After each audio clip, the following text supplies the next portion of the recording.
thoughts on research in regards to weight loss.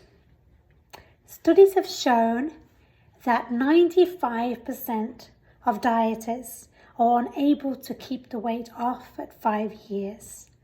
When we look at programs such as The Biggest Loser, most all of them regain that weight that they've lost. And most of research only looks at small studies of about 18 months. When we really restrict ourselves, it's like a pendulum. Pendulums normally flow, but when we pull it back or bring it all the way up here and we feel like we can't have anything with sugar or anything white or anything which has too many points, when we let go of it, it's going to swing back the other way like a spring, and we're going to crave and maybe binge or overeat on the other side of it. So we kind of need to find an equilibrium or a place in the middle of this. Also, when people are surveyed, particularly women, they have a lot of disordered eating and disordered thoughts around food. Dieting has been shown to increase the risk of eating disorders as well, so that's another worrying trend.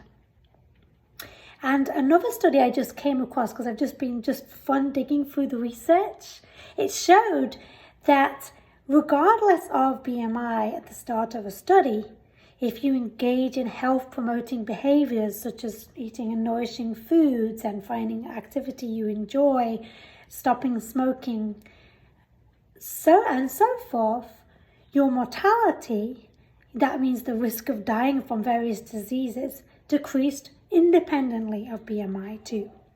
So it's very complicated, and our body will fight against restriction. It will slow down your metabolism. It will make you crave and feel more hungry over time.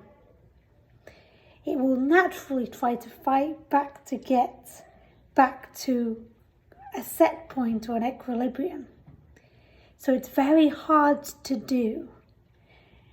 And really, I feel like we need to just take the focus off that constant pursuit of going on and off diets, because as we lose and gain, we feel worse about ourselves and we feel like we're failures. And the process of weight cycling is also often a risk factor for disease in of itself. So trying to focus on how can I take care of myself now as I am, without that focus on I must restrict and deprive myself. And oftentimes as we add in food rules, which comes along with diets, it can become psychologically quite pathological. It can be quite dangerous. Like if some of those rules affect your ability to eat out, go to social events, you can't be more flexible in the moment, and they're causing you some kind of distress, maybe they're not good for your mental health. So your mental health is just as important as your physical health. And also as a society, we are constantly focused on people's size. There was a nurse yesterday who went to protest against the Reopen movement, and people were heckling her on her body size. How awful is this? We are so much more than that.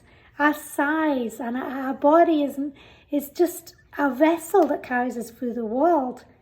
Our bodies get us from point A to point B. They help us walk up the stairs and carry our kids on our hips, and they carry our memories and our stories and magic within us. We shouldn't judge other people, and that constant support of well done, you're losing weight, good job, because you know that by and large, this is what really breaks my heart in this, that person that we're complimenting in a couple of years' time, when they go off this latest diet, are probably going to regain the weight and feel terrible and embarrassed that they've failed. They just didn't try hard enough. So let's take our focus off this. Our weight will settle where it needs to settle genetically, related to maybe our set point range. But just know that the science is clear. Diets don't work in the long term. You're not failing. There's a whole industry making money off you.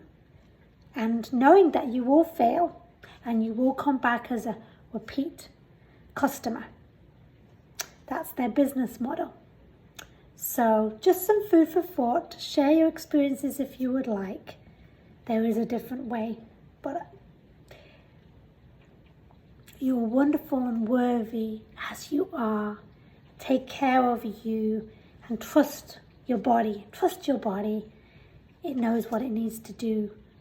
You don't have to follow a regimen.